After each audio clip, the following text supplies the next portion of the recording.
dengan siapa? Dengan Mas Adin. Kalau untuk dagang di sini kan kita udah di atas nih, jadi yang rada jauh harus turun. Kadang sholatnya telat, bahkan kelewat gitu. Sering kelewat. Di jamak atau di double gitu ya sholat. Assalamualaikum warahmatullahi wabarakatuh. Alhamdulillahi rabbil alamin. Wassalatu wassalamu ala ashrafil mursalin wa ala alihi wa sahbihi ajmain. Amma ba'du. Alhamdulillah, hari ini kita masih diberi kesempatan oleh Allah untuk menikmati berbagai macam kenikmatan. Atau dengan kata lain, kita masih diberi kesempatan untuk menikmati berbagai fasilitas hidup dan kehidupan buat manusia khususnya. Apakah itu berupa udara, apakah itu berupa bisa melihat, bisa mendengar, bisa berpikir, bisa berzikir, bisa beribadah, bisa tersenyum, tertawa, dan sebagainya. Itu semua adalah bagian dari fasilitas yang Allah berikan kepada kita. Mudah-mudahan kita termasuk di antara hamba Allah yang pandai bersyukur, yang pandai berterima kasih. Para sahabat Al-Azhar, pada hari ini ada pertanyaan dari sahabat Al-Azhar yang menanyakan tentang ada semacam gangguan ataupun semacam ketidaktahuan atau semacam kurang paham tentang bagaimana halnya dengan orang yang sibuk bekerja lalu terlupakan untuk melaksanakan sholat pada waktunya. Terlupakan melaksanakan sholat pada waktunya. Tapi kadang-kadang ada juga orang yang dia tidak lupa tapi sudah menjadikan kebiasaan dia ya tidak menjaga waktu sholat atau sholat di awal waktu. Ya, kalau kita menyimak pada sabda Rasulullah Shallallahu Alaihi Wasallam, beliau menganjurkan sholat yang paling baik itu adalah sholat di awal waktu atau sholat pada waktunya. As-sholatu ala waktiha. Artinya sholat pada waktunya. Nah, apa perbedaan antara sholat pada waktunya dengan sholat di awal waktu? Nah, kalau sholat di awal waktu itu artinya kita masuk di waktu-waktu pertama. Katakanlah umpamanya waktu sholat zuhur. Nah, waktu sholat zuhur itu kalau berdasarkan ilmu fikih itu dimulai dari masuknya waktu sholat zuhur sampai menjelang masuknya waktu sholat asar. Itu dianggap sebagai waktu sholat zuhur.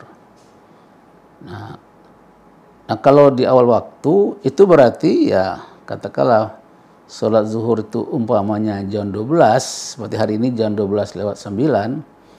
Setelah kita mendengarkan azan, lalu sholat, qomat, ya kan? Nah, lalu kita sholat. Nah, itu namanya sholat di awal waktu.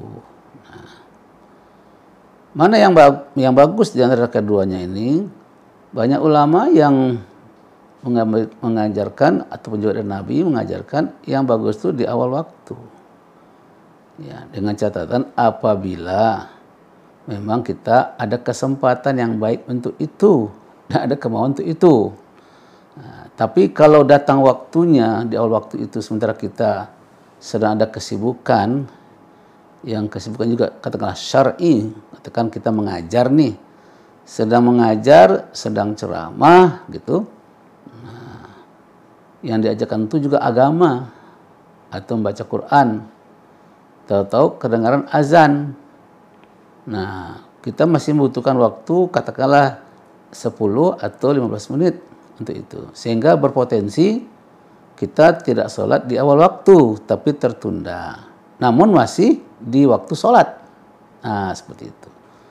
Nah, hal seperti ini diperbolehkan, tidak apa-apa. Ya, tidak apa-apa. Cuman saran saya yang bagus itu laksanakan sholat di awal waktu. Nah, sebaiknya sholat itu betul-betul dibikin jadwalnya, ya, disiapkan jadwalnya. Setiap waktu, kalau bisa setiap hari itu kita sudah mempersiapkan diri untuk mengetahui pertama kali zuhur tuh jam berapa. Oh, jam 12:09. Nah, kita bikin rencana. Jam 12 saya harus sudah wudhu, umpama gitu. Ya, nah mungkin setelah wudhu itu selesai wudhunya azan. Nah, sehingga kita bisa melaksanakan qobliyah, ya kan? Qobliyah, zuhur. Nah, habis itu bisa mendengarkan qomat, lalu kita sholat. Nah, itu namanya sholat di awal waktu. Itu yang paling bagus. Nah, tapi kalau ada halangan, seperti yang saya katakan tadi, kan alasan-alasan syar'i, mungkin juga katakanlah seorang ibu barangkali, ya, sedang mengasuh anaknya, atau yang sedang cerewet, atau yang sedang bawel, atau yang sedang susah dan sebagainya, atau sakit dan sebagainya, perlu dikawal, perlu diawasi, dijaga dan sebagainya, sehingga sholatnya berpotensi tertunda, tidak apa-apa, ya, tertunda sampai, ya katakanlah, tapi masih di waktu sholat, di waktunya, gitu. Bahkan juga kalau sampai syar'inya itu sangat kuat, ya, dia bisa menunda bahkan menjamak, ya kan? Nah, antara zuhur dengan asar, ya enggak, bisa menjamak gitu. Nah, seperti kita ketahui, salah satu syarat orang bisa menjamak itu apabila dia musafir, bepergian jauh, ya kan? Nah, kalau dia melaksanakan salat zuhur dulu, mungkin dia ya bisa terganggu atau telat dan sebagainya gitu, atau enggak sempat gitu. Nah, kalau dipaksakan juga mungkin secara zahiri, batini dia nggak siap toharohnya, berwudunya dan sebagainya gitu. Nah, maka demikian boleh menjamak sholatnya atau mengkosornya malah. Nah, kalau kita baca surat An-Nisa ayat 100, ya kalau tidak salah di sana dikatakan idza darabtum fil ard fala junaha alaikum an taqsuru minas shalah. Apabila kalian berjalan di muka bumi, maksudnya musafir, maka tidak dosa bagimu untuk melaksanakan sholat secara qasar. Ini sini mungkin maksudnya sholat zuhur, ya, karena yang bisa diqasar tentunya zuhur, asar atau isya. Seperti itu. Jadi Pak Adin, ya, saya sih berharap mudah-mudahan Pak Adin menjadi orang muslim yang baik, ya kan? Orang yang soleh, yang sangat mementingkan sholat. Nah, artinya kalau dengan sholat ini, kalau kita ingin mendapatkan nilai yang lebih bagus dari Allah, perhatikanlah waktu sholat itu. Yang kedua, tata cara sholatnya, termasuk juga kiblatnya. Ya, jadi kalau kita sholat, perhatikan kemana arah kiblat yang sebenarnya, bagaimana cara wudhu yang sebenarnya. Ya, lalu kapan waktu sholat yang sebenarnya? Kira-kira yang bagus seperti itu. Mudah-mudahan dengan jawaban ini Pak Adin bisa menerima dengan baik, ya. Dan terima kasih. Assalamualaikum warahmatullahi wabarakatuh.